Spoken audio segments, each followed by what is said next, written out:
दोस्तों, अब जानते हैं इसकी सबसे जरूरी चीज यानी कि इसकी एंडिंग के बारे में और इससे उठने वाले सभी सवालों के जवाब ढूंढने की कोशिश करते हैं। सबसे पहली चीज कि मैंक ने सिटीजन केन का क्रेडिट लेने वाली बात पर अपना मन क्यों बदल लिया। सिटीजन केन के राइटिंग प्रोसेस की शुरुआत में मैंक स्क्रिप्ट लिखने के लिए क्रेडिट ना मिलने की शर्त को लेकर मान गए थे। अगर देखें तो यह भी ज्यादा सरप्राइजिंग नहीं है, क्योंकि मैंक को दर्जनों स्क्रिप्ट लिखने या लिखने में मदद करने के लिए जाना जाता था, वो भी बिना क्रेडिट लिए। ऐसा इसलिए होता था क्योंकि या तो वो स्क्रिप्ट को फिक्स करते थे या उसमें अपना ट्रेडमार्क ह्यूमर का टचअप दे देते थे, जिससे वो और इफेक्टिव हो जाती थी। टाइम तक उन्हें सभी बड़े स्टूडियोज ने बाहर का रास्ता दिखा दिया था और वो काम मिलने पर साफ तौर पर काफी खुश थे। अब क्योंकि उन्हें एक स्क्रिप्ट के डॉक्टर की तरह लाया गया था, इसलिए इसका सारा क्रेडिट ऑर्सन वेल्स को जाना था, जिनके ऊपर आरकेओ पिक्चर्स की काफी उम्मीद थी। ऐसा होता तो मैंक का नाम मूवी में होता ही नहीं। चलिए वापस आते हैं मैंक फिल्म पर। मैंक का मन बदल गया। अब उन्हें इस बात से कोई फर्क नहीं पड़ रहा था कि वेल्स क्या ऑफर कर रहा है या क्या धमकियां दे रहा है। मैंक ने क्रेडिट की डिमांड की और आखिरकार वो उसे मिल भी गया। अब उनके मन बदलने में सबसे बड़ा रोल था उन लोगों का जो रैंच पर उनसे मिलने आए, जिसमें उनका छोटा भाई जोसेफ और मैरियन भी शामिल हैं, जिन्होंने उसे हर्स्ट के बारे में मूवी लिखने से रोकने की कोशिश की है। इन चीजों से उन्हें ये पता चला कि सिटीजन केन का स्क्रीन प्ले एक ब्रिलियंट काम था, उनकी लिखी हुई बेस्ट चीज थी। जिंदगी के इस मोड़ पर मैंक एक अल्कोहलिक आदमी था जिसका ऐसा कुछ लिखने का सपना पूरी तरह से धूमिल हो चुका था, पर ऐसा कुछ प्रोड्यूस करना और ये जानना कि ये पूरी तरह से उसका अपना काम है, ये इस स्टेज पर उसके लिए बहुत ही अमूल्य चीज थी।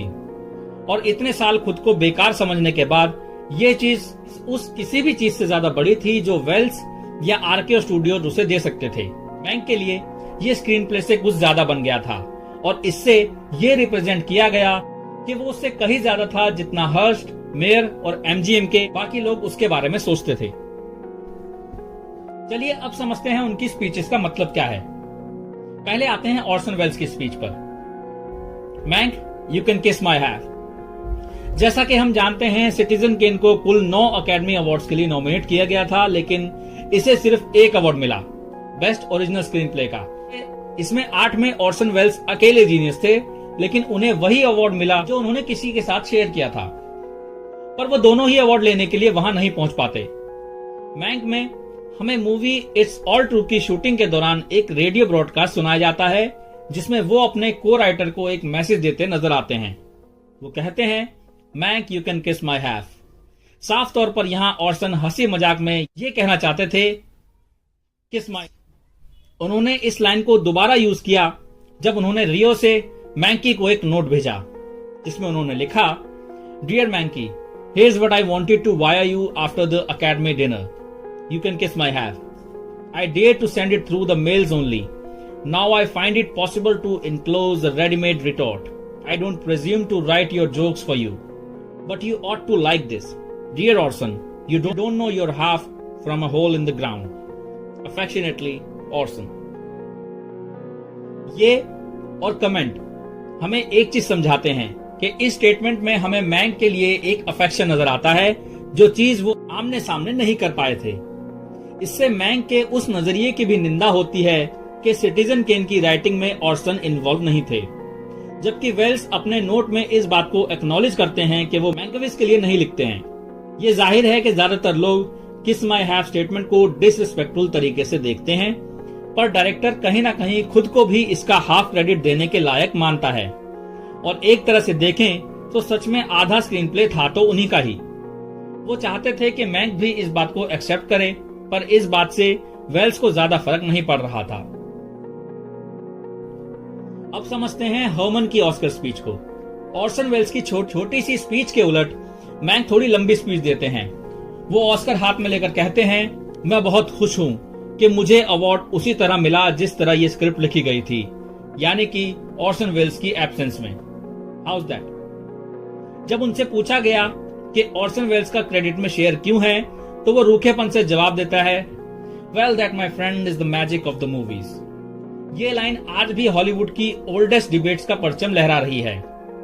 तो स्क्रीन प्ले में क्रेडिट कौन डिजर्व करता है? अगर इसी फिल्म के लिखने के बेस को समझें तो जैक फिंचर ने इसे फेम्ड क्रिटिक पॉलिन कायल के काम पर लिखा है, जिनका मानना यह था कि मैंक ने अकेले ही ये कहानी लिखी, और अगर इस तरह से देखें तो इस फिल्म की एंडिंग भी हमें ये साबित करती हुई नजर आती है।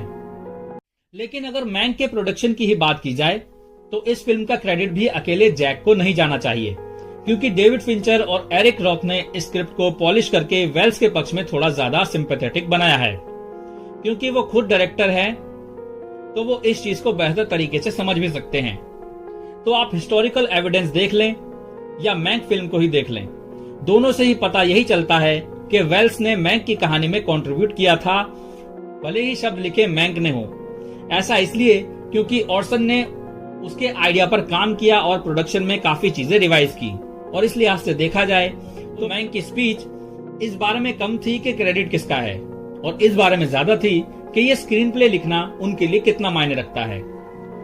करियर का एंड आते आते ही सही, पर उन्होंने अपनी वर्थ को समझा।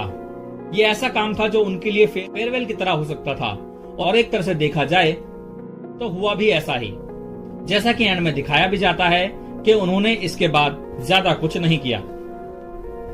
जहां तक बात है magic of the movies line की, तो ये मैंक के विट और ह्यूमर का एक नमूना था, जिसके बारे में सब जानते हैं, और ऐसा फिल्म में थ्रू आउट दिखाया भी गया है। पर यह मैजिक असल में है क्या? दरअसल ये लाइन मैंक और फिंचर के सिनेमा मेकिंग प्रोसेस में इन्वॉल्व स्टूडियो सिस्टम, ब्यूरोक्रेसी और पॉलिटिक्स को डिसअप्रूव करती हुई नजर आती है। ये मैजिक था जिसने मैंक जैसे शराबी इंसान से सिटीजन केन जैसी शानदार चीज लिखवाई। ये वो मैजिक था जिससे वेल्स क्रेडिट शेयर करने के लिए मान गए, और ये वो मैजिक था कि जिससे one of the greatest films of all time को अकेडमी अवार्ड्स ने पूरी तरह से नजरअंदाज कर दिया था। इतनी इंटरेस्टिंग स्टोरी को देखने के बाद हमारे जहन में एक सवाल आता है कि मैंक की एंडिंग के बाद आखिर क्या हुआ, जिसकी थोड़ी झलक हमें फिल्म में दिखाई जाती है।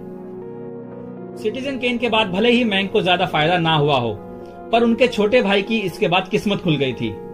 जैसा कि हमने एंड में देखा भी कि भले ही वो टैलेंट में मैंक से ऊपर ना हो, बट अचीवमेंट्स में वो काफी ऊपर था।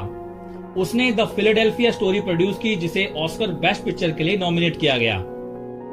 फिर उसने 2 मूवीज डायरेक्ट की, a letter to 3 wives and all about Eve, और इन दोनों ने ही जोसेफ को back to back 2 best directors के ऑस्कर जितवाए। ऑर्सन वेल्स लेट 1940s में यूरोप चले गए और जब तक जिंदा रहे इंडिपेंडेंट सिनेमा बनाते रहे। वहीं हर्स्ट खुद सिटीजन केन के इंस्पिरेशन जाहिर तौर पर फिल्म से बहुत ही नाखुश थे। उस वक्त की सच्चाई यह थी कि वो वेल्दी नहीं रह गए थे। जितना हमने उन्हें फिल्म में देखा, कुछ बुरी मूवी इन्वेस्टमेंट्स के बाद ये उनके फाइनेंशियल क्राइसिस का वक्त था। उन्होंने अपना स्टाफ कम कर दिया, बहुत सा पैसा गवा दिया, और तो और मैरियन से लोन भी एक्सेप्ट करना पड़ा। हर्स्ट पब्लिकली शर्मिंदा था। उसने ये सब चीजें रोकने की, वापस आने की बहुत कोशिश की, पर ऐसा नहीं हो पाया, और 1951 में 88 साल की उम्र में उनकी मौत हो गई। हर्स्ट की फैमिली ने 1957 में Hearst Castle state of California को सौंप दिया, और इवेंचुअली उनकी नाराजगी लंबे अरसे के बाद कम हुई, और 2012 में हर्स्ट कासल में सिटीजन केन दिखाई गई। मैरियन सिटीजन केन से शायद हर्स्ट से भी ज्यादा नाराज थी। पब्लिक का मानना यह था कि सुजन अलेक्जेंडर केन मैरियन के ऊपर ही बेस्ड थी। इस सोच से मैंक भी हमें जूझते हुए नजर आते हैं। उनका एक्टिंग करियर ऑलरेडी खत्म हो चुका था, पर उनकी लेगेसी भी इससे तारदार हो गई। मैरियन हर्स्ट की मौत आने तक उनके साथ रही, और 10 साल बाद उनकी भी मौत हो गई। उस पॉइंट तक भी ये मिथ चलता रहा कि वो एक अच्छी एक्ट्रेस नहीं थी। हालांकि क्रिटिक्स ने और खुद ऑर्सन वेल्स ने भी आने वाले सालों में उनकी लेगेसी को रीडिफाइन करने की कोशिश की, जिसमें अब मैंक ने भी थोड़ी मदद जरूर की है। तो मैंक की पूरी एंडिंग का असल में मतलब है क्या? यह फिल्म एक बिटर स्वीट मोड पर खत्म होती है। फिल्म के शुरुआत में ही हमें एक स्टेटमेंट सुनने को मिलती है that you cannot capture a person's life in 2 hours, but only hope to leave the impression of one. और जाहिर तौर पर मैंक ये चीज अचीव करने में कामयाब होती है। मूवी हर्मन के शुरुआती सालों में नहीं झांकती, और इसे देखने के बाद भी लोग सोच सकते हैं कि इन्होंने और कौन सी मूवीज लिखी होंगी, पर वो एज अ पर्सन कैसे थे, उनका टैलेंट कितना बढ़िया था, और इसके लिए उन्हें क्या कीमत चुकानी पड़ी, ये सब इसमें बखूबी दिखाया गया है। मैंक एक कॉम्प्लिकेटेड पर्सनैलिटी थे, पर इसकी एंडिंग उन्हें सेंस ऑफ रिन्यूड पावर और हॉलीवुड में फाइनल विक्ट्री देती है। भले ही वो ऑर्गन ग्राइंडर नहीं थे, लेकिन उन्होंने कम से कम ये किया कि हर किसी को पता चल जाए कि ये मंकी भी इस शो के लिए उतना ही इम्पोर्टेंट है। अगर इसे एक ब्रॉडर सेंस में समझें तो इसे ओल्ड हॉलीवुड के लिए लव लेटर की तरह देखा जा सकता है। फिंचर ने हॉलीवुड में ब्यूरोक्रेसी और पॉलिटिक्स की हर कड़वी सच्चाई को यहाँ दिखाने की कोशिश की है। इंडिपेंडेंट फिल्म मेकर्स को उस वक्त तकलीफ झेलनी पड़ी, हम इसका अंदाजा इस फिल्म से लगा सकते हैं। और इसी फिल्म से हमें पता चलता है कि क्यों और कैसे सिटीजन केन एक टाइमलेस क्लासिक बन पाई, क्यों वो इतनी रेलेवेंट है। अगर हर क्रिएटिव इंसान किसी बड़े स्टूडियो के बोझ तले दब जाए तो शायद वो क्वालिटी कंटेंट बना ही नहीं पाएगा।